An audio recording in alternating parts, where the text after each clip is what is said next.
Have you ever wondered why a simple bottle of soda survived the nuclear apocalypse better than most of civilization? Why wanderers across the wasteland will kill for a bottle of fizzy blue liquid? Well, the answer isn't luck or chance. The truth is, Nuka-Cola wasn't just a beverage company, it was an empire built on secrets, innovation, and corporate manipulation that would make even the most ruthless pre-war conglomerates blush. Today, I'm going to reveal the hidden history behind America's favorite cola, a story that spans decades of corporate espionage, scientific breakthroughs, and dark experiments that the company desperately tried to keep buried. This isn't just about a soft drink. This is about how one man's obsession with perfection created a legacy that outlasted the very world it was meant to serve. But first, let me show you just how deep this rabbit hole goes. The Nuka-Cola Corporation didn't just make beverages. They funded military research, conducted human experiments, and built facilities that would make Vault-Tec jealous. By the time the bombs fell, Nuka-Cola had infiltrated every aspect of American life, from the corner store to the highest levels of government. What I'm about to tell you will completely change how you see those iconic blue bottles scattered across the wasteland. This isn't some marketing fluff or corporate propaganda. This is the real story, pieced together from classified documents, employee testimonials, and evidence that the company thought was buried forever. To understand the true scope of Nuka-Cola's influence, you have to go back to the beginning, back to one man's vision that would eventually consume an entire nation. The year was 2044, and America was experiencing what historians would later call the resource wars. Oil was running out, tensions were rising, and the world was slowly spiraling toward nuclear annihilation. But in this chaos, one man saw opportunity. His name was John Caleb Bradburton, and he wasn't just an entrepreneur, he was a visionary with an obsession that bordered on madness. Bradburton didn't start out wanting to build a corporate empire. He was a chemist working for a small beverage company in Washington, D.C., spending his days mixing flavors and his nights dreaming of something bigger. But what separated Bradburton from every other chemist in America wasn't his technical skill. It was his absolute refusal to accept anything less than perfection. While other companies were cutting corners and using cheaper ingredients, Bradburton was doing the opposite. He was experimenting with rare fruits, exotic spices, and chemical compounds that most people had never heard of. His colleagues thought he was wasting time and money. His bosses thought he was crazy. But Bradburton had a different vision entirely. He believed that taste wasn't just about flavor. It was about experience, about creating something so unique, so perfect, that people wouldn't just drink it, they would crave it, they would need it. And in a world where resources were becoming scarce and people were desperate for comfort, that craving could be worth more than gold. The breakthrough came in 2045 when Bradburton discovered what he called the perfect blend. Nobody knows exactly what went into that original formula, but employees who worked with him described it as revolutionary. It wasn't just the taste that made it special. There was something else, something that made people want more after just one sip. Former Nuka-Cola chemist Patricia Williams, in a leaked interview from 2076, described the moment she first tasted Bradburton's creation. It was like nothing I'd ever experienced, sweet but not overwhelming, refreshing but with this underlying complexity that kept you thinking about it hours later. But there was something else too, a kind of satisfaction that went beyond just quenching your thirst. That satisfaction wasn't accidental. Bradburton had spent months studying the psychological effects of different flavor combinations, testing them on volunteers and carefully documenting their reactions. He wasn't just creating a beverage, he was engineering an experience, but having the perfect formula was only the beginning. Bradburton knew that in the competitive world of pre-war America, having a great product wasn't enough. You needed marketing, you needed distribution, and most importantly, you needed to eliminate the competition. This is where the story gets interesting because Bradburton didn't play by the rules that other companies followed. While his competitors were focused on traditional advertising and retail partnerships, Bradburton was thinking bigger. He was thinking about control. The first step was securing the supply chain. Bradburton didn't just want to buy ingredients from suppliers, he wanted to own them. Between 2045 and 2050, Nuka-Cola quietly acquired fruit farms, spice plantations, and chemical manufacturing facilities across the country. On paper, these looked like separate companies. In reality, they were all feeding into Bradburton's growing empire. But the real genius was in the marketing. Bradburton understood something that other companies missed. In a world facing potential nuclear war, people weren't just buying products, they were buying hope. They were buying the promise of a better tomorrow. And Nuka-Cola's marketing campaign tapped into that desire perfectly. The slogan, Nuka-Cola, the taste of tomorrow, wasn't just advertising copy. It was a promise, a suggestion that drinking Nuka-Cola somehow connected you to a brighter future. The advertisements showed families enjoying picnics, children playing in parks, and couples sharing romantic moments, all centered around that distinctive blue bottle. What the public didn't know was that Bradburton was working with some of the most advanced psychological research firms in the country. These weren't just marketing consultants, they were behavioral scientists studying how to influence human decision-making on a massive scale. Dr. Margaret Chen, a former consultant for Nuka-Cola's advertising division, later testified in congressional hearings about the company's methods. They weren't just selling a product, they were selling an identity. The message was clear: people who drink Nuka-Cola are optimistic, successful, and part of America's bright future. People who don't drink it are somehow missing out on something essential. This psychological manipulation worked better than anyone could have imagined. By 2055, Nuka-Cola wasn't just popular, it was ubiquitous. You couldn't walk down a street in America without seeing that distinctive logo. Gas stations, restaurants, vending machines, even military bases were stocked with Nuka-Cola products. But Bradburton wasn't satisfied with just dominating the beverage market. He had bigger plans, much bigger plans. In 2057, Nuka-Cola announced the opening of Nuka World, a massive theme park that would celebrate American values and showcase the company's vision for the future. On the surface, it looked like a brilliant marketing move, a way to create brand loyalty and attract families from across the country. The reality was far more complex. Nuka World wasn't just a theme park, it was a testing ground, a place where Bradburton could experiment with new products, study consumer behavior, and push the boundaries of what people would accept in the name of entertainment. Visitors to Nuka World weren't just customers, they were test subjects. Every ride, every restaurant, every gift shop was designed to collect data about human behavior. What made people happy? What made them spend money? What made them come back for more? The park's success was immediate and overwhelming. Families planned entire vacations around visiting Nuka World. Children begged their parents to take them there. Adults found themselves strangely drawn to return, even when they couldn't quite explain why. But behind the colorful facades and cheerful mascots, something darker was happening. Reports began to surface about visitors experiencing unusual side effects after drinking certain Nuka-Cola products at the park. Headaches, mood swings, and what some described as an almost addictive craving for more. These reports were quickly dismissed by company officials as isolated incidents or coincidences. But internal documents later revealed that Nuka-Cola was well aware of these effects. In fact, they were studying them. The truth about what Bradburton was really doing wouldn't come to light until decades later, but by then it would be too late to stop what he had set in motion. The classified documents recovered from Nuka-Cola's corporate headquarters paint a picture that would shock even the most cynical pre-war Americans.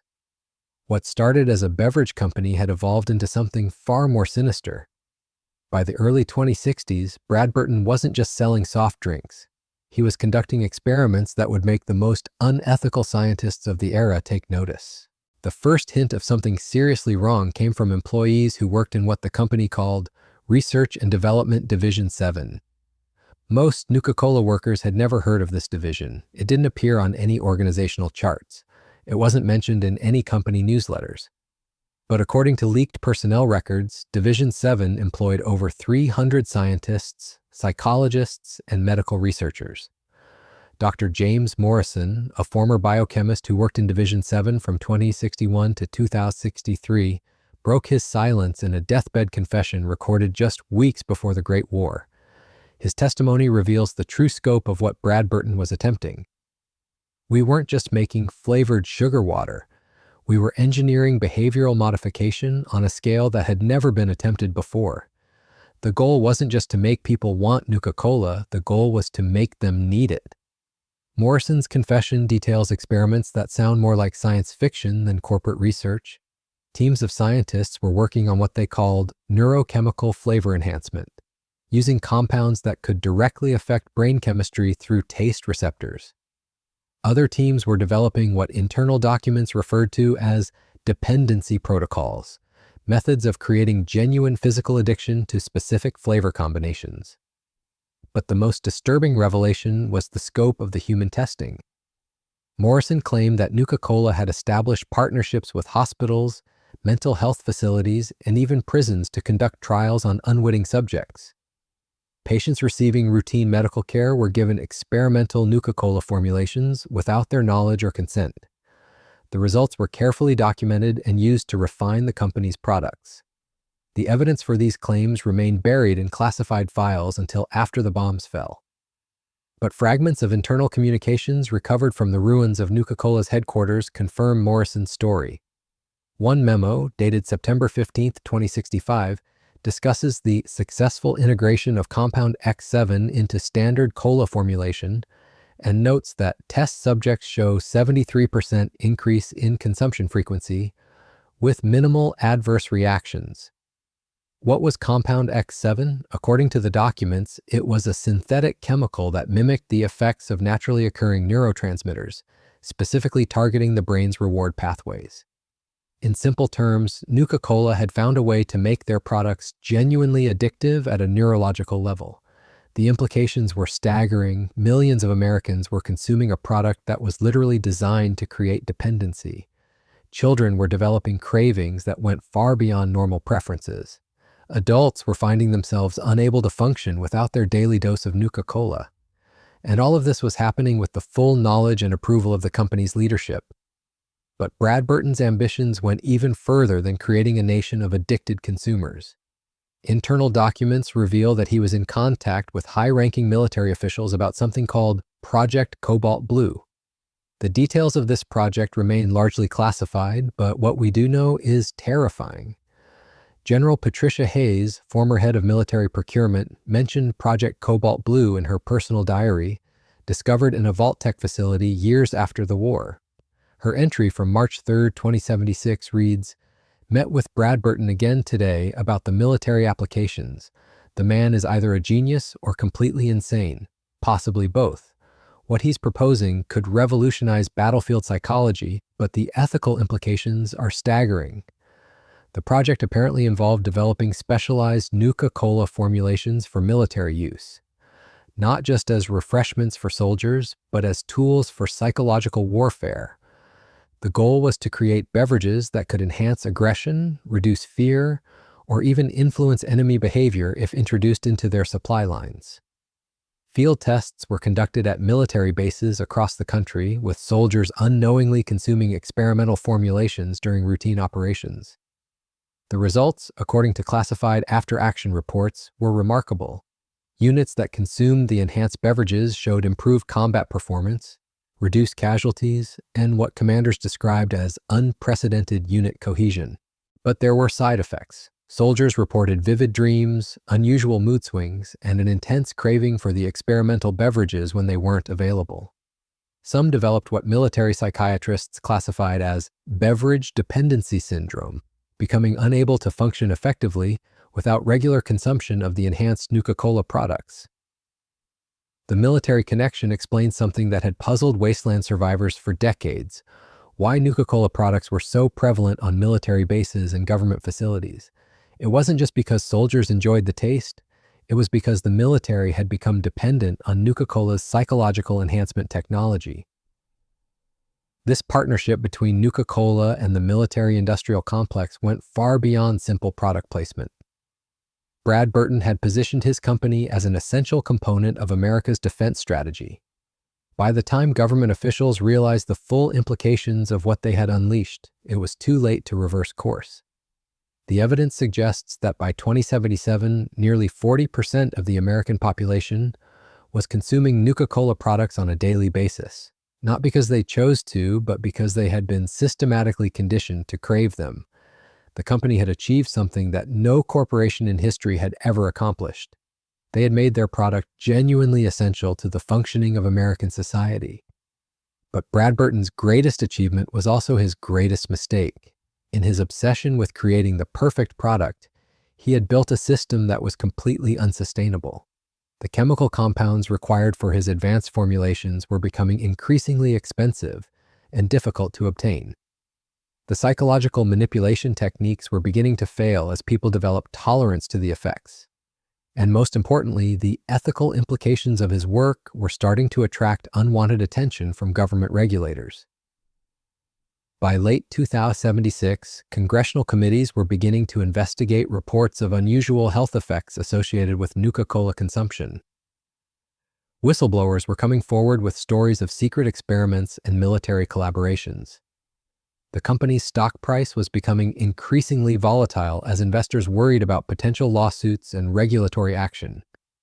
Bradburton knew that his empire was facing an existential threat, but instead of scaling back his operations or coming clean about his research, he doubled down on his most ambitious project yet, something that would ensure Nuka-Cola's survival regardless of what happened to the world around it.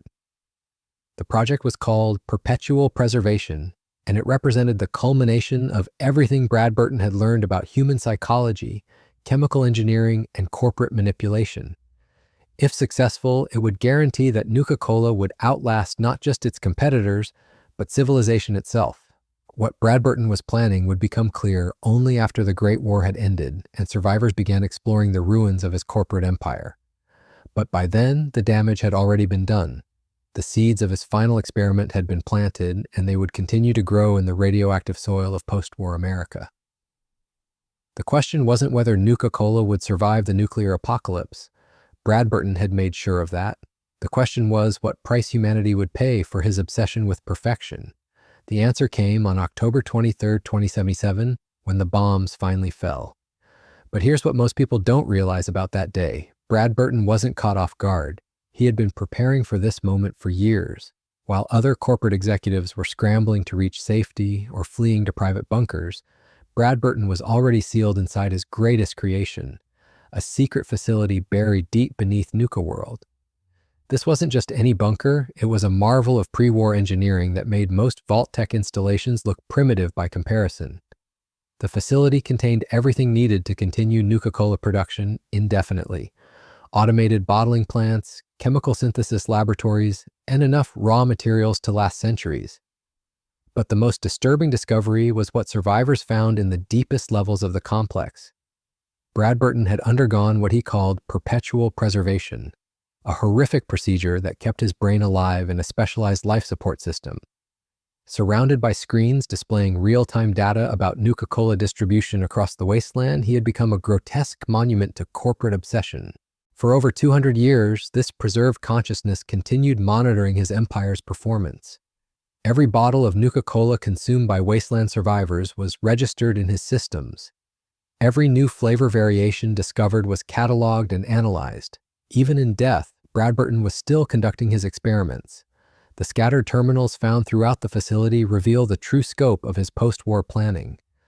Automated systems had been distributing new Nuka-Cola variants into the wasteland for decades, each one designed to test different aspects of human behavior under extreme conditions. Nuka-Cola Quantum, with its radioactive glow, wasn't just a marketing gimmick, it was a study in how far people would go to satisfy their cravings. Other variants like Nuka-Cola Victory, Nuka-Cola Quartz, and the legendary Nuka-Cola Clear were all part of ongoing behavioral experiments. Each formula was carefully calibrated to produce specific psychological effects in post-war survivors. The company wasn't just selling refreshments to wasteland wanderers, they were using them as unwitting test subjects in the largest psychological study ever conducted. But perhaps the most chilling discovery was the revelation that Bradburton's systems were still active, still learning, still adapting. The artificial intelligence he had developed to manage his empire had continued evolving long after the bombs fell. It had been studying survivor behavior, refining its formulations, and preparing for what it calculated would be the eventual restoration of civilization. The evidence suggests that every major settlement in post-war America had been subtly influenced by Nuka-Cola's ongoing experiments. The placement of vending machines, the distribution of specific flavors, even the timing of when new products appeared, all of it was part of a carefully orchestrated plan to maintain the company's psychological hold on human survivors. This explains why Nuka-Cola remained so irresistibly appealing to Wasteland survivors. It wasn't just nostalgia for the old world or the comfort of a familiar taste. The addiction that Bradburton had engineered into his products had been passed down through generations, creating a genuine physiological dependence that transcended the nuclear apocalypse itself. The few researchers who have studied the preserved records estimate that over 60% of all post-war humans show signs of what they call inherited beverage dependency syndrome. Children born in the wasteland crave Nuka-Cola despite never experiencing pre-war advertising. Adults will risk their lives to obtain bottles from dangerous ruins. Entire communities have been built around the locations of Nuka-Cola production facilities. What Bradburton achieved was something that no empire in human history had ever accomplished. He created a form of cultural control that survived the complete destruction of the civilization that created it. His vision of corporate dominance had become literally immortal, embedded in the very DNA of human desire. The irony is almost too perfect to be accidental. In a world where governments collapsed, armies were destroyed, and entire nations were reduced to radioactive ash, a soft drink company's marketing campaign proved to be the most enduring aspect of human civilization. Every time you see a wasteland survivor desperately searching through ruins for that distinctive blue bottle, you're witnessing the ultimate success of Bradburton's vision. Every time someone chooses to drink irradiated cola instead of clean water, they're participating in an experiment that began before the bombs fell and continues to this day. The hidden history of Nuka-Cola isn't just about corporate greed or scientific ambition. It's about the terrifying power of human manipulation and the lengths that one man would go to achieve his vision of perfection. Bradburton didn't just create a product that survived the apocalypse. He created a form of control that became more powerful than any government or military force. And here's the most disturbing part. His systems are still out there, still active, still learning. Deep in the ruins of corporate America, artificial intelligences are continuing to refine their understanding of human behavior, preparing for the day when they can fully implement the vision that their creator died trying to achieve. The next time you see that familiar blue bottle glowing in the darkness of a ruined world, remember that you're not just looking at a piece of pre-war nostalgia. You're looking at the physical manifestation of humanity's greatest corporate manipulation, a reminder that some forms of control are so perfect, so complete, that they can outlast the very civilization that created them. That's the true legacy of Nuka-Cola, not just a beverage that survived the end of the world, but a form of psychological dominance that may well define whatever comes next.